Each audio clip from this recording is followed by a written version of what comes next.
If you're looking to change your side guides on your V100 hem saw, Black Iron Parts has got you covered with our B-9327-01 Carbide 1¼ side guides. These black iron guides are precision machined and heat induction soldered, creating an extra durable bond between the carbide pad and the backing of the guide. If you also need a backup guide set for your V100, Black Iron Parts also carries our BU 11865-4 backup blade cushion. Today we're also going to be showing you how to install your 1¼ guides on a V100 machine. First, we're going to go ahead and take off the blade, which we've already done. That gives us access to the upper assembly, which we then can take off and give us access to the guides, and then we'll show you how to safely and efficiently install them.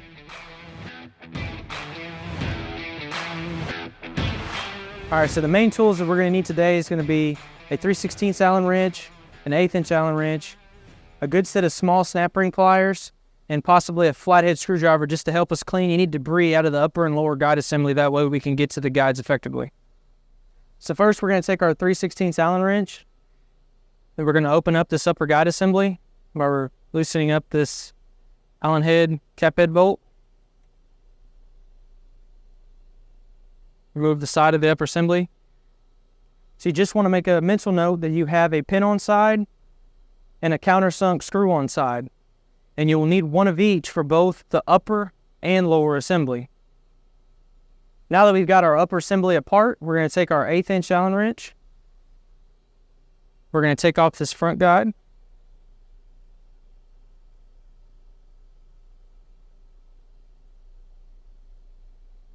Making sure not to lose that bolt. And then also, while we're in this upper guide assembly, we're going to go ahead and remove the blade cushion and replace that with our new blade cushion. Now that we've got all that taken apart, go ahead and clean your upper guide block assembly, making sure that when we go ahead and reinstall all this, everything goes together smoothly. So now with the upper guide block part, we're going to go ahead and remove this retaining pin.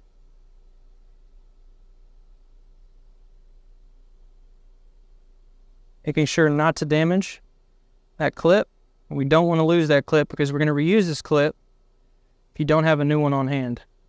And then simply remove the old guide, and then we'll take and clean this up, and then we'll reinstall our new guide assembly.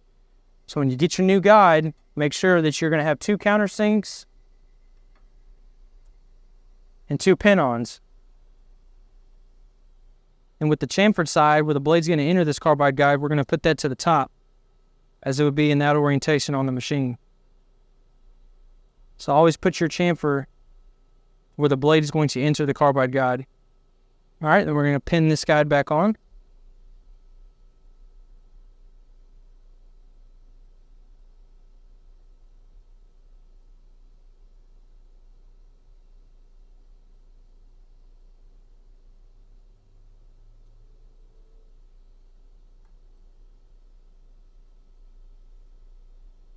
Making sure that it goes back in the snap ring groove, right?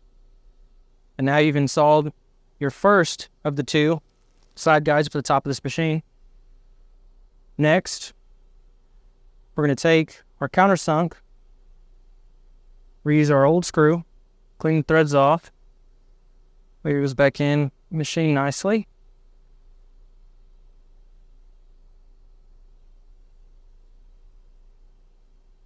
And with our 1/8" Allen head wrench, go ahead and reaffix this back onto the machine. Making sure that we put our chamfer where the blade is going to enter the guide.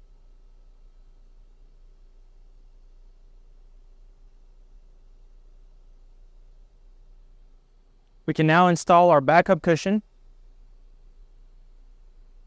You're going to put the loop in on this dowel, making sure that this dowel lines up with the back of the blade cushion, like so. And now you can go ahead and put your upper guide block assembly back together.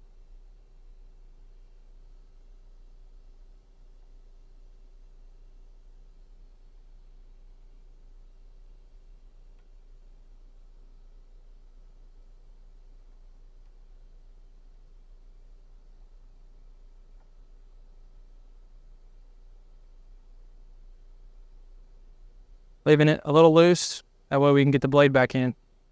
All right, so now we're going to work on the lower guide set. Repeating the same process of the deinstallation, the installation of the upper guide set. It's going to be exactly the same on the lower. We're going to start out by using our 3/16 Allen bolt wrench, loosening up the lower outside guide assembly. Same thing here. We're going to have a pin-on style guide and a screw-on countersunk style guide. Go ahead and remove a black blade cushion. You can see this one's got the same amount of wear with a single contact patch on it. So it's good practice that we're replacing these today. Then you're going to take your 1/8 inch Allen head wrench and remove your final side guide. Making sure that we don't drop this in the coolant tank. Be cautious because we're going to need to reuse this countersunk Allen head bolt for the reinstallation. Can then take our flathead screwdriver, just clean up kind of any surfaces. Make sure there's nothing going to be in our way when we reinstall these new set of guides.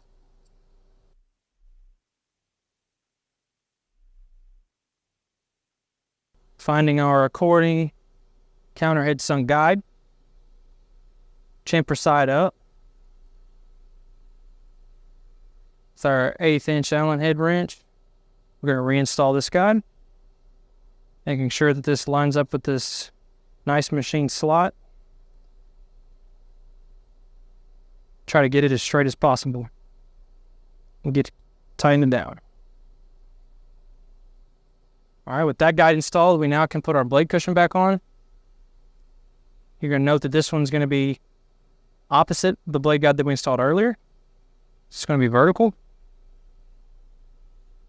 Then now we can change our pin-on style guide on the upper outside guide block assembly. Our snap ring pliers, we're going to remove the retaining ring, making a note not to lose that guy because we're going to use him later. Remove the old guide. And then again, take your flathead screwdriver, just kind of clean up any debris on the surface. Let's wipe all that away. Then make sure you go after that retaining ring groove so that we know that we get a good seal back on there. Then we'll install, make a note that we've got a chamfered side. That's going to be the top of the blade. So we're going to put our chamfer to the top of that blade. And then reinstall your retaining ring.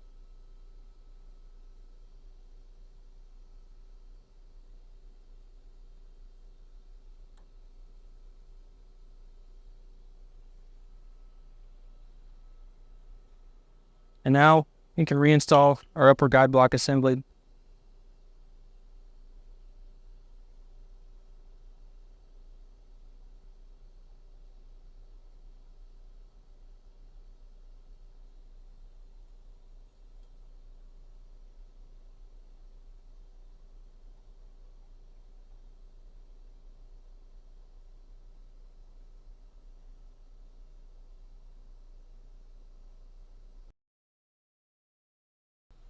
Now you've successfully installed both your upper and lower side guides, as well as both blade cushions. Now we can make sure that we've got a little bit of slop in both upper and lower side guide assemblies and go ahead and reinstall our blade. All right, so we can see on the old guide set here that we've got some uneven wear. As you see, a shiny side where the blade was contacting and not contacting the carbide pad.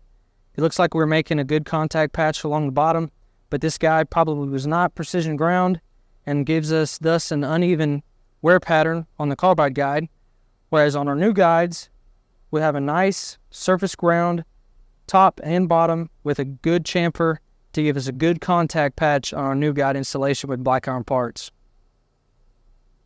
All right, so this is something I said that it's a good practice when you're in these upper guide and lower guide assemblies to take a look at the black blade cushion.